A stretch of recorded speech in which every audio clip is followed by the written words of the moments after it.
Alors bonjour à tous, aujourd'hui voilà ma vidéo sur le test du Galaxy S9, un téléphone de 2018 que j'avais récupéré en reconditionné et que j'ai utilisé pendant 1 an et demi. Et là j'ai décidé de le réutiliser, de le rallumer pendant 3 jours.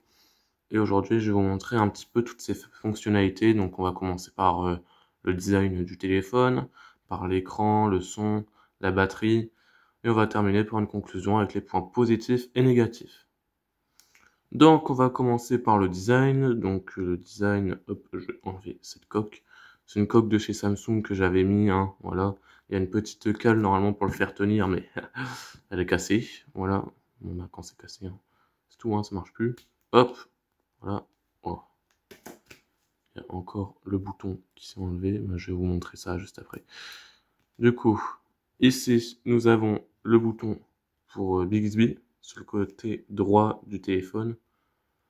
Donc là, on a le bouton pour Bixby. Ici, on a les boutons de volume, sauf que le mien est cassé. Voilà, oui, parce que je l'ai utilisé pendant 1 an et demi et je sais pas, bon, il s'est cassé. Bon, bah écoute. Du coup, voilà, on a les boutons de volume. Ici, sur la gauche, on a le bouton le bouton d'allumage. Hop, c'est l'appareil photo. Ici, en haut, on a le rack SIM, on a aussi un micro et on a deux antennes pour la 4G. Ici, nous avons un port jack, un port USB type C, un micro et un haut-parleur. Et ce haut-parleur est stéréo, je vous en parlerai juste après. Donc tout le contour est en aluminium. Donc c'est un aluminium simple, hein, qui n'est pas brossé, et juste un peu mat, voilà. Et à l'arrière, on est sur un arrière en verre. Donc voilà. Donc c'est un arrière magnifique, hein. On voit, en fait, ça reflète un peu comme un CD. Je vais peut-être allumer la lumière pour qu'on voit mieux. Hop, vous voyez, si je le prends comme ça, voilà, vous voyez, vous avez en fait un espèce d'effet disque à l'arrière. Donc c'est très marrant, c'est très sympa. Donc on a le Samsung qui est écrit en haut. Maintenant sur les nouveaux téléphones, c'est en bas, c'est ici. Le Galaxy S9, normalement, vous n'êtes pas censé l'avoir si vous l'avez acheté il y a longtemps de cela, hein. Voilà, enfin c'est très peu probable que vous l'ayez. Normalement, vous avez plus une inscription du OS, avec en dessous les logos de certification, etc. Sauf que normalement, cette vitre arrière-là, elle était rose de base, sauf que j'ai dû la changer parce qu'elle s'est cassée. Voilà. Donc, forcément, j'ai pas pris une vitre arrière d'origine vu qu'il n'y en avait plus. Donc, voilà, plus de logo de certification à ce niveau-là. Ici, les capteurs appareil photo, enfin, un seul appareil photo, le flash, le capteur cardiaque, vous verrez après, et le capteur d'empreinte digitale, vous voyez, qui fonctionne très très bien. Voilà. Et qui est également plutôt rapide, hein, pour ce que c'est, sachant que c'est l'une des premières fois où Samsung le mettait à l'arrière. Au niveau de l'écran, on est sur un écran 5,8 pouces Super AMOLED. Donc voilà, je vais vous mettre hop avec le blanc. Donc c'est un petit téléphone, donc forcément on a un petit écran, hein. On est à l'époque de 2018, donc forcément des bords en haut et des bords en bas. Voilà. Au niveau de la luminosité, elle est assez forte, mine de rien. On est sur un écran donc 60 Hz, hein. On n'est pas encore sur du 90 ni tout ça forcément. Voilà. Faut savoir qu'on est sur un écran qui est incurvé. Je vais vous montrer. Hop, sur du blanc, on verra bien. Vous voyez, c'est un écran incurvé, un peu comme il y a chez Huawei avec leur nouveau smartphone. Il n'y a pas que chez Huawei, hein, il y en a d'autres aussi, hein, je sais. Voilà. Donc le bord en haut, pourquoi il y a un bord? C'est tout simplement parce que ça renferme plusieurs capteurs, notamment les capteurs de proximité et de luminosité. On a le haut-parleur avec la grille blanche ici. On a la caméra frontale. On a un capteur d'iris. Donc le capteur d'iris, en fait, c'est tout simplement une sécurité faciale qui est infrarouge. Donc je vais vous montrer, hein. Vous voyez, c'est infrarouge vu qu'il y a un petit point rouge qui s'affiche ici. Et ça permet de détecter vos yeux. Et voilà, et c'est donc beaucoup plus sécurisé que la reconnaissance faciale classique.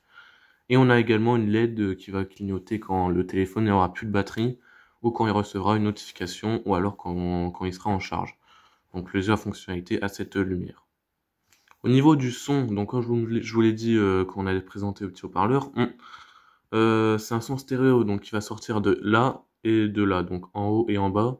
Les aigus en haut et les graves en bas. Donc ça permet d'avoir une meilleure immersion quand vous regardez vos vidéos, quand vous regardez Netflix ou un film. Voilà. Cependant, faites gaffe à pas boucher le haut-parleur, du coup. Voilà. Mais c'est clair qu'on a un son stéréo, mais même les Samsung aujourd'hui, enfin moi j'ai un A25 qui vaut 300 € aujourd'hui, hein. Euh, Honnêtement, le son stéréo est beaucoup mieux sur le A25 que sur le S9, hein. Ouais, on va pas se le cacher. Même les téléphones entrée de gamme, entrée milieu de gamme chez Samsung font mieux niveau son que le Galaxy S9 flagship de 2018, quoi, hein. Au niveau de la recharge, si je dis pas de bêtises, on est sur du 25 watts, hein. Donc il recharge très rapidement, hein. Franchement, il recharge vraiment très rapidement. Mais pourquoi il recharge très rapidement? Eh ben c'est parce que la batterie, elle aussi se décharge très rapidement. Généralement, sur un smartphone, plus la batterie se décharge rapidement, plus elle charge rapidement. Donc par exemple, vous voyez, mon A25 a une meilleure batterie que le S9, il est en 25 watts, donc comme le S9, mais pourtant le S9 est 2 fois plus rapide. Mais alors la batterie, franchement, je l'ai même pas utilisé, enfin je l'ai utilisé quoi? 2 secondes, hein. Je suis passé de 83% à 80% en sachant que je suis en mode économie d'énergie, hein. Donc c'est quand même quelque chose de bon, hein. J'ai vérifié à l'intérieur, on est bien sur une batterie d'origine, hein, parce que des fois sur les téléphones reconditionnés, on n'est pas sur des batteries d'origine, donc forcément, bah voilà, on peut avoir des différences, Mais bon, apparemment, on est bien sur de l'origine, donc il y a pas de raison pour qu'il y ait de différence. Cela dit, peut-être qu'au niveau de la batterie, il est pas bon, mais c'est peut-être aussi grâce aux performances, à cause des performances plutôt. On a un smartphone qui est plutôt rapide. Pour une année comme ça, oui.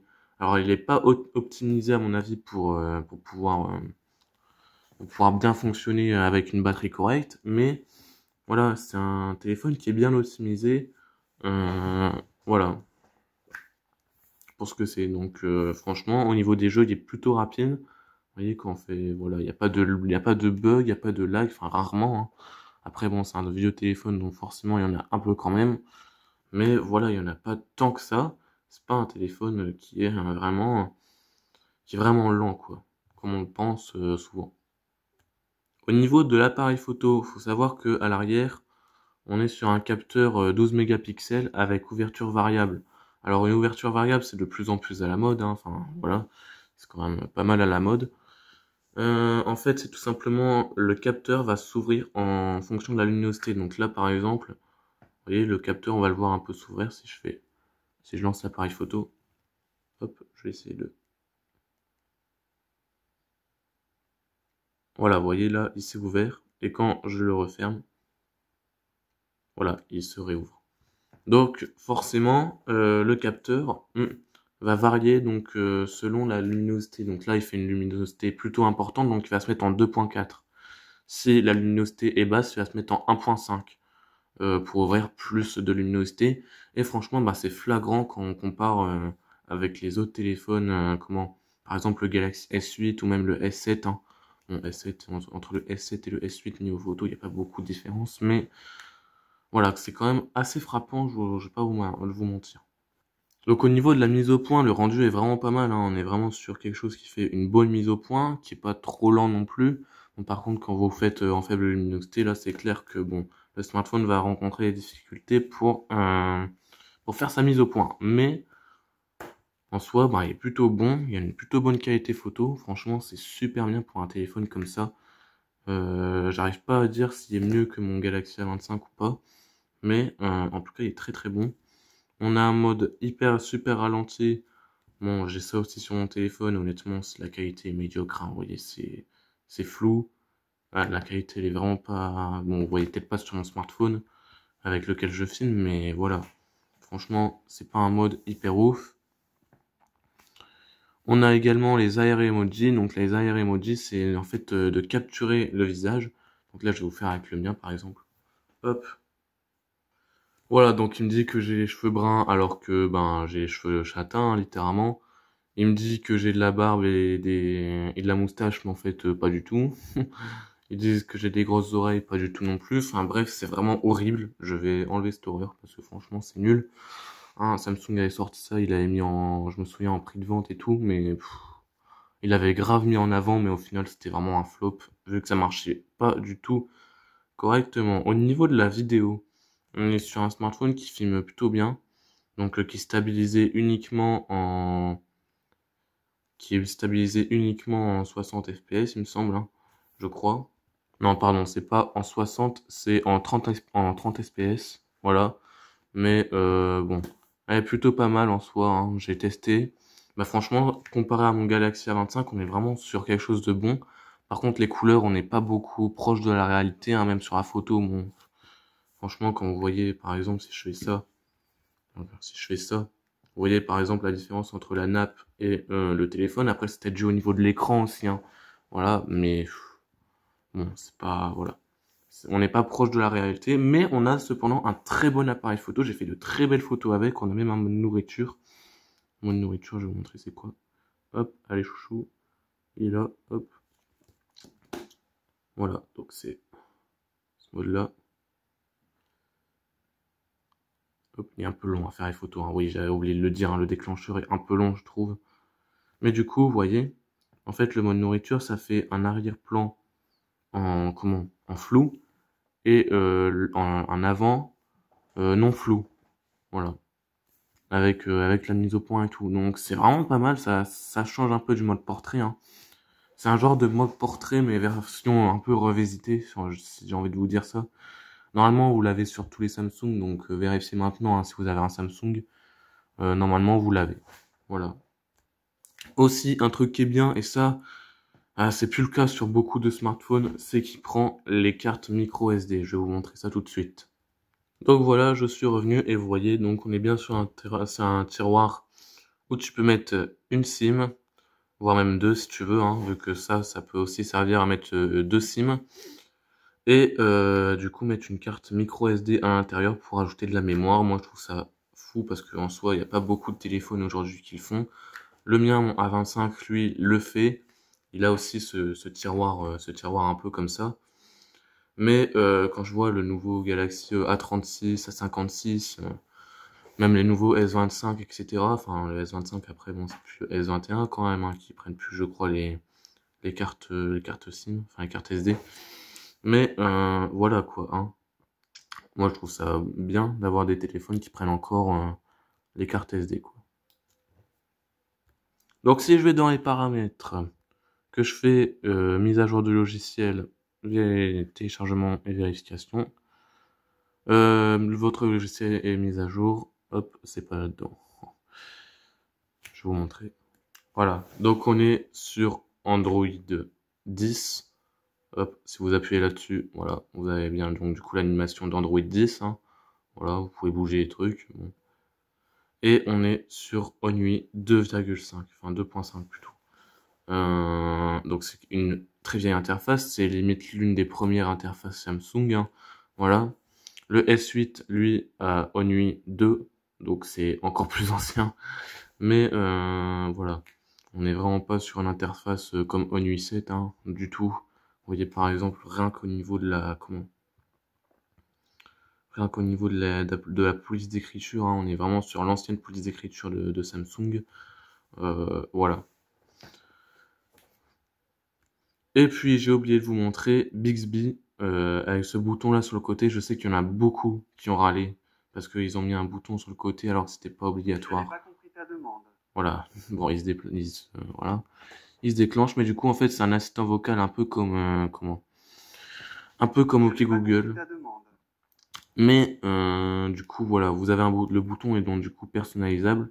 Moi je l'ai mis pour que quand j'appuie dessus, il s'allume avec le flash. Et voilà, et dès que j'appuie dessus, il s'éteigne. Et du coup, voilà, ça c'est un peu bien, mais en soi, moi, je préfère largement utiliser Gemini ou Google Assistant plutôt que utiliser ça, quoi. Hein. Voilà. Et donc, du coup, si vous voulez le déclencher, hop, voilà, vous appuyez longtemps. Et voilà. Surtout qu'en plus, il ne prend pas les appareils. Par exemple, si vous avez des appareils connectés, des ampoules connectées, etc., il faut absolument que ce soit de la marque Samsung et que ça marche avec SmartThing. Sinon, ça ne marchera pas. Par exemple, moi, j'ai un robot connecté. Ben, honnêtement, avec Bixby, je peux pas le mettre. Il y a qu'uniquement avec Gemini ou OK Google que je peux le mettre, quoi. Donc il y a aussi une fonctionnalité que je vais vous montrer, c'est à l'arrière le capteur cardiaque. En fait, ça permet de mesurer votre pouls. Et voilà, c'est simplement, en fait, c'est sur l'application Samsung Health. Alors, ils ont enlevé vite cette fonctionnalité, hein. Il y a beaucoup de gens qui l'ont trouvé complètement inutile, ce capteur, hein. Je vais pas vous mentir. Après, il a une autre fonctionnalité, ce capteur. C'est que si vous ouvrez l'appareil photo et que vous mettez en mode comme ça, vous appuyez sur le capteur, vous relâchez. Hop, alors, ça marche pas très bien. Et donc, du coup, normalement, censé prendre une photo, je sais pas pourquoi il le faisait avant, enfin, il le fait plus. Avant, il le faisait, mais maintenant, je sais pas, il le fait plus. Bon, bah écoutez, hein, c'est pas très grave. Donc c'est un téléphone que j'ai adoré, voilà, tester, hein. Enfin, j'ai adoré l'utiliser au quotidien, hein. Pour un téléphone qui est vieux comme ça, franchement, c'est très bien. Moi, je vous le dis, hein, ce genre de téléphone, gardez-le parce que pour des collectionneurs ou pour des choses comme ça, parce que franchement, des téléphones comme ça devient extrêmement rare. Avec les pièces d'origine, batterie d'origine, vitraria d'origine, écran d'origine, ça devient encore une fois de plus en plus rare. Et là, bah, franchement, ça fait de la nostalgie. L'utiliser pendant 3 jours, c'est vraiment super, quoi. Ouais, donc on est vraiment sur un super téléphone que j'ai adoré tester pendant 1 an et demi. Voilà, j'ai changé sa coque 3 fois, mais bon, ça c'est pas très grave. Mais malheureusement, j'ai dû le changer parce que voilà, la batterie, bah, elle tient pas, hein, elle tient vraiment pas. À chaque fois, j'étais obligé de l'éteindre. Bon, voilà. Et puis aussi, chauffer, hein. Limite, on pouvait faire cuire un œuf, comme on dit, hein, sur le téléphone. Bah oui. On avait déjà l'Always On Display, hein, comme vous le voyez. Voilà, avant on avait déjà l'Always On Display. Punaise. Hop, juste là. Et donc vous pouvez vraiment le personnaliser, tout comme vous voulez. Vous avez aussi une autre petite fonctionnalité ici. Hop, c'est un genre de bouton invisible en fait, qui remplace un peu ce qu'il y avait sur le S7 finalement. Sur le S7, il y avait un bouton physique.